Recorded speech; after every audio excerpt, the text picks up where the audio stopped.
तो 10,000 वर्ल्ड के पिछले एपिसोड में हमने देखा कि लिन फैंग उस फिनिक्स पर कंट्रोल कर लेता है और अब वह उसके ऊपर बैठकर ग्रेव रिफाइनिंग रूम की ओर एक पोर्टल के रास्ते जाने लगता है। अब लिन फैंग देखता है कि उस जगह पर जूसेंग फॉर्मेशन होता है जिसके अंदर गॉड्स और डीमंस को फंसाया जा सकता है, जिसके बाद वह अपने फिनिक्स फ्लेम का यूज करके उन गॉड्स और डीमंस के ग्रेव को रिफाइन कर सकता है। तभी वहाँ पर बाई होंग भी आ जाती है और वह बोलती है कि जूसेंग फॉर्मेशन काफी ज्यादा स्ट्रॉन्ग है और अगर इस जगह पर तुमसे कोई छोटी सी भी गलती हुई तो तुम्हारे लिए यहाँ पर प्रॉब्लम क्रिएट हो सकती है।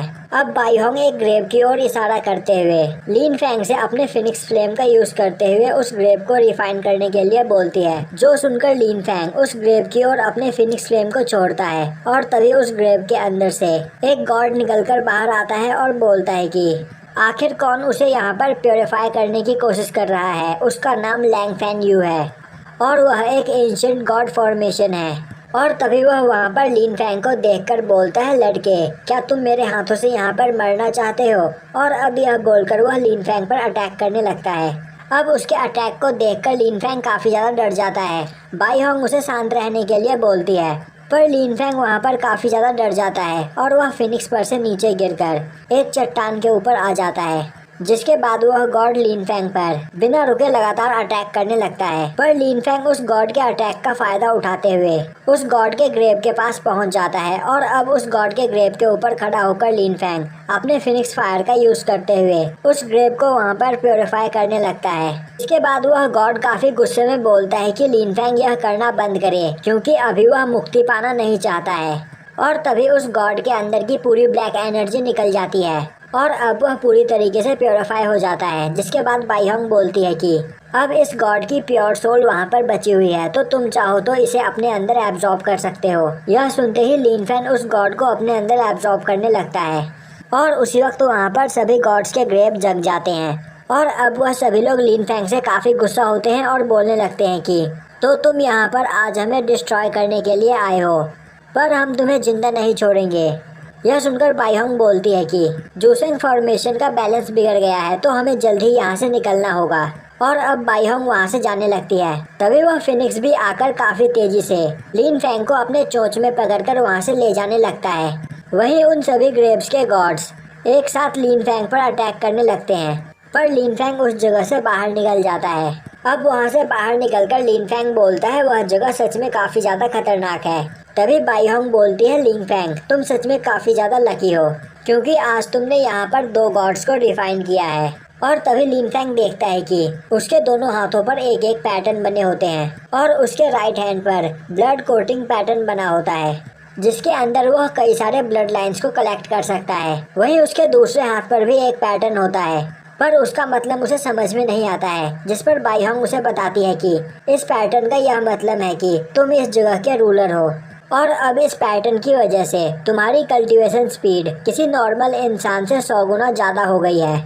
और अब वह दोनों दोबारा उसी जगह पर आ जाते हैं। तभी बाई होंग लिन फैंग को वह पोटली देते हुए बोलती है कि यह खत्म हो चुका है। यह देखकर लिन फैंग बोलता है कि अगली बार जब वह इस जगह पर आएगा तो सीनियर के खाने के लिए और भी ज्यादा डिलीशियस चीजें लेकर आएगा।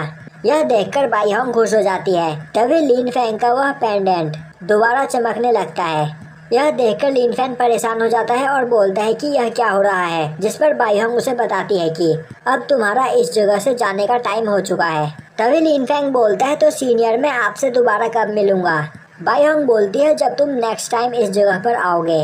अब यह सुनकर लिन फैंग वहाँ से चला जाता है। वहीं खड़ी बाई होंग सोचने लगती है कि लिन फैंग सच में काफी ज्यादा लकी है, पर क्या यह 20 सालों में इतना ज्यादा पावरफुल हो पाएगा जिससे वह उन गॉड्स का सामना करके उन्हें हरा सके, क्योंकि लिन फैंग के पास यहाँ पर बस 20 साल का ही वक्त है। अब हमें दिखाया जाता है कि रियल वर्ल्ड में एक डॉक्टर एक मेडिसिन लेकर लिन फैंग को देने के लिए जा रहा होता है। वहीं उस डॉक्टर को देखकर लिन फैंग का ग्रैंडफादर काफी ज्यादा गुस्सा हो रहा होता है और बोल रहा होता है कि तुम सच में बहुत लेजी हो, कहीं तुम फेक डॉक्टर तो नहीं, और आखिर तुम अपना काम इतना धीरे धीरे क्यों कर रहे हो। और यह बोलकर लिन फैंग का ग्रैंडफादर उस डॉक्टर के ऊपर चिल्लाने लगता है।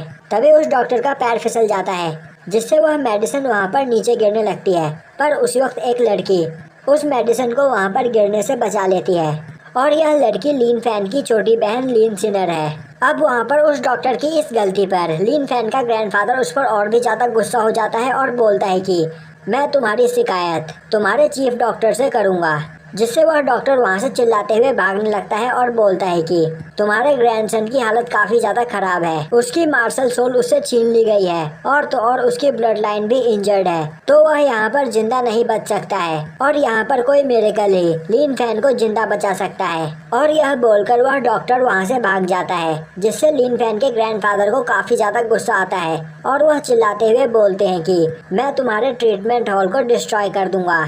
और तभी वह वहाँ पर काफ़ी बुरी तरीके से खांसने लगते हैं, क्योंकि कुछ दिनों पहले हुए फाइट में वह उस ओल्ड लेडी द्वारा काफ़ी ज़्यादा घायल हो गए थे और अभी उनकी हालत भी काफ़ी ज़्यादा ख़राब है। तभी सिनर उसके पास आती है और बोलती है कि ग्रैंडफादर, आपको परेशान होने की कोई ज़रूरत नहीं, अगर आप चाहे तो हम इस डॉक्टर को चेंज कर सकते हैं। अब लिन फैन का ग्रैंडफादर बोलता है मैं बिल्कुल ठीक हूँ और सिनर पहले जाकर तुम लिन फैन को दवाई दो। और अब वहाँ पर सिनर जाकर लिन फैंग को वह दवाई देती है। वहीं बैठे लिन फैंग के ग्रैंडफादर बोल रहे होते हैं कि अभी तक हम यहाँ पर 5 डॉक्टर को बदल चुके हैं, पर लिन फैंग की हालत में हमें कोई भी सुधार देखने को नहीं मिल रहा है। अब यह देखकर सिनर अपने ग्रैंडफादर को थोड़ा मोटिवेट करते हुए बोलती है कि लिन फैंग यहाँ पर जल्दी ही ठीक हो जाएगा। तभी लिन फैन के ग्रैंडफादर बोलते हैं कि लिन फैन की मार्शल सोल उससे छीन ली गई है और मुझे यह समझ में नहीं आ रहा कि ठीक होने के बाद भी लिन फैन यहाँ पर क्या करेगा। लिन फैन हमारे लिन फैमिली का प्राइड था और उससे पावरफुल हमारे फैमिली में आज तक कोई भी नहीं हुआ था, पर बस एक पल में ही उसके ब्लड क्लॉट को डिस्ट्रॉय कर दिया गया और अब वह बस एक ऑर्डिनरी पर्सन बनकर रह गया है। तभी सिनर बोलती है कि मुझे लिन फैन पर पूरा यकीन है, वह अपनी मेहनत से अपने पावर को जरूर बढ़ाएंगे और मार्शल आर्ट के एक नए मुकाम को हासिल करेंगे। अब लिन फैन का ग्रैंडफादर बोलता है तुम दोनों बचपन से ही काफी ज्यादा क्लोज हो और एक दूसरे को काफी अच्छी तरीके से समझते हो, तो चाहे कुछ भी क्यों ना हो जाए तुम्हें हमेशा यह याद रखना है कि हम एक फैमिली है और हमेशा एक दूसरे की मदद करना है। अब हमें दिखाया जाता है कि लिन फैंग अभी तक उसके साथ जो भी कुछ हुआ होता है उस बारे में याद कर रहा होता है और तभी वहाँ पर उसकी आँख खुल जाती है और अब वह उठकर देखता है तो वह अपने रूम में होता है और यह देखकर वह सोचने लगता है कि क्या अभी तक उसके साथ जो भी कुछ हुआ वह बस एक सपना था। हाँ, बस यह एक सपना ही था, क्योंकि हमारी लिन फैमिली के सभी लोगों के पास शॉर्ट ब्लड लाइन होती है, तो मेरे पास फिनिक्स ब्लड लाइन कैसे हो सकती है। और तभी वहाँ पर सिनर उठ जाती है, जो लिन फैंग का ध्यान रखते रखते उसी जगह पर सो गई थी। अब सिनर लिन फैंग को उठा हुआ देखकर अपने ग्रैंडफादर को वहाँ पर बुलाती है। अब लिन फैंग का ग्रैंडफादर वहाँ पर लिन फैंग को ठीक देखकर काफी ज्यादा खुश होता है और अब वह लिन फैंग से उसके तबीयत के बारे में पूछता है, जिस पर लिन फैंग बोलता है कि अब वह पूरी तरीके से ठीक है। और अब यह बोलते बोलते ही वह वहाँ पर काफी बुरी तरीके से खांसने लगता है, जो देखकर लिन फैंग बोलता है ग्रैंडफादर आप ठीक तो हो। और अब वह समझ जाता है कि उस फाइट में उसके ग्रैंडफादर काफी बुरी तरीके से घायल हो गए थे, पर उस फाइट के बाद उन्होंने लिन फैंग के ट्रीटमेंट पर ज्यादा ध्यान दिया और खुद की ट्रीटमेंट नहीं की, जिस वजह से उनकी हालत अभी काफी ज्यादा खराब है। अब वहाँ पर लिन फैंग का ग्रैंडफादर बोलता है तुम यहाँ पर आराम करो और सिनर तुम अपने बड़े भाई का ध्यान रखो और अब मैं भी जाकर अपने वुंड्स को हील करने की कोशिश करता हूँ। सिनर बोलती है कि वह लिन फैंग का काफी अच्छे से ध्यान रखेगी, जिसके बाद उसका ग्रैंडफादर वहाँ से चला जाता है। अब लिन फैंग बोलता है सिनर तुम्हें मेरे बारे में भूलकर ग्रैंडफादर का ध्यान रखना चाहिए, जिस पर सिनर बोलती है कि बड़े भाई आप अभी बहुत ज़्यादा घायल हो तो आपको यहाँ पर आराम करना चाहिए। और अब वह बोलते बोलते जी मैन्याओ की बातें छेड़ देती है, जो सुनकर वहाँ पर लिन फैंग को काफ़ी गुस्सा आता है। यह देखकर सिनर उससे माफ़ी मांगने लगती है। अब लिन फैंग बोलता है तुम्हें माफ़ी मांगने की कोई जरूरत नहीं, जब मैं बीमार था तो तुमने और ग्रैंडफादर ने मेरी काफ़ी ज़्यादा देखभाल की, यहाँ तक कि तुम दोनों सोए भी नहीं, तो अब मैं ठीक हूँ तो तुम जाकर सो सकती हो। और अब यह सुनकर सिनर वहाँ से चली जाती है। अब सिनर के वहाँ से जाने के बाद लिन फैंग दोबारा उस फिनिक्स ब्लड लाइन के बारे में सोचने लगता है और बोलता है कि काश वह बातें सच होती। और तभी उसके गले का पेंडेंट दोबारा ग्लो करने लगता है और अब उसके सर पर फिनिक्स पैटर्न आ जाता है, जो देखकर लिन फैंग को यकीन हो जाता है कि वह सब सपना नहीं बल्कि हकीकत था। और अब वह वहाँ पर अपने फिनिक्स सोल को अवेक करने के लिए कल्टीवेशन करने लगता है और तभी वह देखता है कि उसके पास फिनिक्स सोल के साथ साथ उसकी स्वॉर्ड सोल भी है। वहीं उसकी कल्टीवेशन स्किल पहले से काफी ज्यादा फास्ट हो चुकी होती है और अब यह देखकर वह काफी ज्यादा खुश होता है क्योंकि अब उसके पास दो मार्शल सोल थी। और अब लिन फैंग बोलता है कि इस कॉन्टिनेंट में मार्शल आर्ट पावर्स को 10 कल्टीवेशन रैलम में डिवाइड किया गया है। Blood clotting realm, the realm of genius martial artist, spirit martial realm, heavenly martial realm, divine martial realm, nirvana realm, Tencent realm, Tongtian realm, the realm of इम्पिटेनेस और divine realm. मैं अभी blood clotting realm के level 1 पर हूँ, पर अभी मेरे पास 2 मार्शल सोल और 2 ब्लड लाइन है। तो अगर मैं यहाँ पर अपनी पूरी मेहनत करूँ तो अपनी पावर को काफ़ी ज़्यादा बढ़ा सकता हूँ और उसके बाद जी मान्यो जैसे 10 लोग भी मेरा मुकाबला नहीं कर पाएंगे। अब उसे कल्टीवेशन करते करते सुबह हो जाती है और अब वह सुबह में देखता है कि उसके वुंड्स हील हो रहे होते हैं और यह उसके फिनिक्स ब्लड लाइन की हीलिंग पावर की वजह से हो रहा होता है। तभी वहाँ पर सिनर उसके लिए खाना और दवाइयाँ लेकर आती है और अब वह अपने हाथों से वहाँ पर लिन फैंग को खिलाती है जिसका टेस्ट लिन फैंग को काफ़ी ज़्यादा पसंद आता है और अब वह वहाँ पर उस खाने की काफ़ी ज़्यादा तारीफ करने लगता है। वहीं पर लिन फैंग सोच रहा होता है कि अब वह जी मान्यो से अपना बदला लेकर रहेगा और अपना बदला पूरा होने से पहले वह किसी को भी यह पता नहीं चलने देगा कि उसके पास 2 मार्शल सोल है और फिर वह जी मान्यो को अपने ही हाथों से मारेगा। और तभी वहाँ पर सिनर बेहोश हो जाती है और नीचे गिरने लगती है।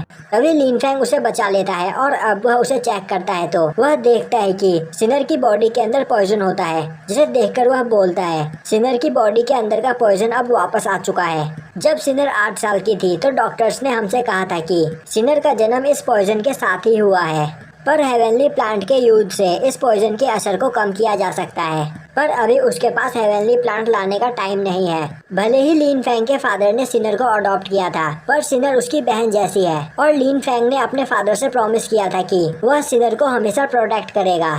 तो अब उसे क्या करना चाहिए? और तभी उसे याद आता है कि उसका ऑरा पैटर्न बस एनर्जी को ही अपने अंदर एब्जॉर्ब नहीं करता है, बल्कि वह किसी भी टाइप के मटेरियल को अपने अंदर एब्जॉर्ब कर सकता है। और अब वह वहाँ पर सिनर की बॉडी के अंदर से उस पॉइजन को एब्जॉर्ब करने लगता है। तभी उसे पता चलता है कि यह पॉइजन उसके ब्लड लाइन के अंदर से आ रहा है। अब लिन फैंग समझ जाता है कि सिनर इस पॉइजन के साथ ही पैदा हुई थी। इसका यह मतलब है कि सिनर पॉइजन ब्लड लाइन से है। और अब लिन फैंग अपनी पूरी पावर का यूज करते हुए सिनर की बॉडी के अंदर के पॉइजन को अपने अंदर एब्जॉर्ब कर लेता है। तभी वहाँ पर सिनर को होश आ जाता है और वह बोलती है कि लिन फैंग ने उसके पॉइजन को अपने बॉडी के अंदर क्यों लिया। तभी लिन फैंग बोलता है कि उसके पास एक सीक्रेट मेथड है जिससे उसे इस पॉइजन से कोई भी नुकसान नहीं होगा।